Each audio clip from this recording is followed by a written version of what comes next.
প্রত্যেকটা সংসারে দুই একটা করে কিন্তু জাতীয় বেঈমান থাকে। তাদের কাজ একটাই, নিজের স্বার্থ ছাড়া এরা দুনিয়াতে আর কারোর কোনো স্বার্থ দেখতে রাজি না।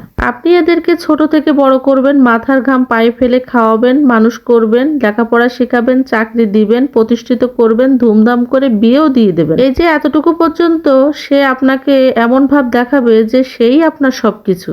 পরবর্তীতে সেই কিন্তু আপনাকে সবচেয়ে বড় আঘাতটাই করবে, আর এমন এমন কথা বলবে, আর এমন এমন ভাব দেখাবে, মনে হবে যেন জীবনে আপনি তার জন্য কিছু করেনইনি। আর তার কাছ থেকে আপনি কোনোভাবেই ভালো ব্যবহার আশা করতে পারেন না, কারণ সে কোনোদিন আপনার সাথে কিভাবে ভালো ব্যবহার করতে হয় সেটা জানেই না।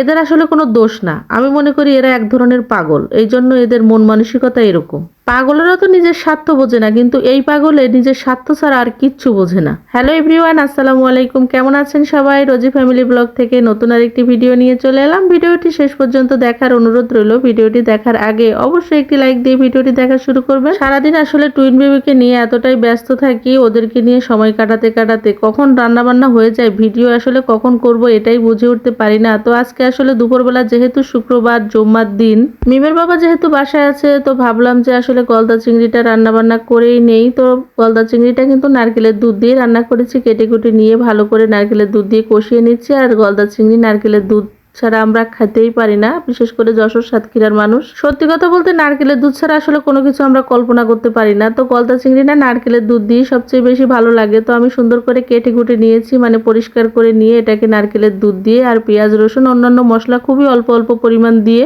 ভালো করে কষিয়ে নিচ্ছি। এখন এর ভিতরে যে নারকেলের দুধের বাকি অংশটা ছিল সেটা দিয়ে দিয়েছি। এই ঝোলটা একটু শুকিয়ে আসলে এটা নামিয়ে নেব আর কি। সাতক্ষীরা থেকে চিংড়ি মাছগুলো আনা এবং খুবই বড় বড় চিংড়ি মাছ, এগুলো খেতে আলহামদুলিল্লাহ খুব মজা হয়েছিল। নারকেলের দুধ দিয়ে কম বেশি কিন্তু আমরা যশোর সাতক্ষীরা খুলনার মানুষ গলদা চিংড়ি রান্না করি, যে কোনো চিংড়ি মাছ আসলে রান্না করি। আমরা জানি না আর কোথাও রান্না করে কিনা, অবশ্যই কমেন্টে জানাবেন এভাবে কেউ রান্না করলে। আর এর ভিতরে কিন্তু আমি সামান্য চিনি দিয়ে দিয়েছি। আমি প্রত্যেকটা তরকারিতে এরকম দেই, আপনারা আমার ভিডিও দেখেন যারা জানেন আসলে। আর এটা দেই শুধুমাত্র মানে সবকিছুর ব্যালেন্স, খাবারের মশলার ব্যালেন্সটা ঠিক রাখার জন্য, স্বাদ ঠিক থাকে আর কি। এটা আসলে ছোটবেলা থেকে দেখে এসেছি, আমার আম্মা দেয়, তো আমিও আম্মার কাছ থেকে শিখে আমিও দেই। জানি না কতটুকু ঠিক থাকে কি থাকে না। আর ইন্ডিয়াতে গিয়েছিলাম যখন, তখন তো দেখতাম তো প্রত্যেকটা তরকারিতেই কিন্তু তারা একটু করে চিনি দিতই। ভিডিও শুরুতে যেটা বলতেছিলাম, প্রত্যেকটা সংসারে কিন্তু এরকম দুই একটা জাতীয় বেঈমান থাকে, মানে তাদের জন্য আপনি যতই করেন না কেন তারা কিন্তু কোনোভাবেই একবার প্রতিষ্ঠিত হয়ে গেলে আপনাকে স্বীকার করবে না।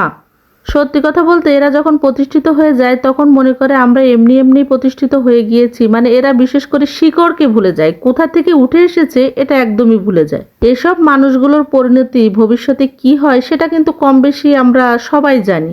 যার জন্য আপনি আজকে এই ফুটানি করতেছেন, সে কিন্তু কোনো কিছু মনে না করলেও উপরে একজন বসে কিন্তু সে সব দেখছে, সব কিছুর হিসাব কিন্তু রাখতেছে, সময় মতো হিসাব দিয়ে দিতে পারলে আর কি। এদের জন্যই আসলে সংসারের যত অশান্তি। এদের নিয়ে মোটে কথা বলতেই চাই না, তারপরেও কোথা থেকে যেন উঠে উঠে আসে, কথা বলতেই হয়। যাই হোক, রান্নাবান্না কমপ্লিট করে কিন্তু এই যে মাহাদি চুল কাটাতে এসছে। এরা কোনোভাবে দোকানে যেয়ে চুল কাটাতে চায় না, কেন জানি না। এই জন্য আসলে এই দাদা বাসায় এসে চুলটা কাটিয়ে দিয়ে যায় আর কি। তো ভিডিওটির কোথাও কোনো অংশ ভালো লাগলে লাইক কমেন্ট শেয়ার করে আমার পেজের পাশে থাকবেন। আমার একটা ইউটিউব চ্যানেল আছে, চাইলে ভিজিট করে আসতে পারেন। আজকে এই পর্যন্তই, ভালো থাকবেন, সুস্থ থাকবেন সবাই। আল্লাহ হাফেজ।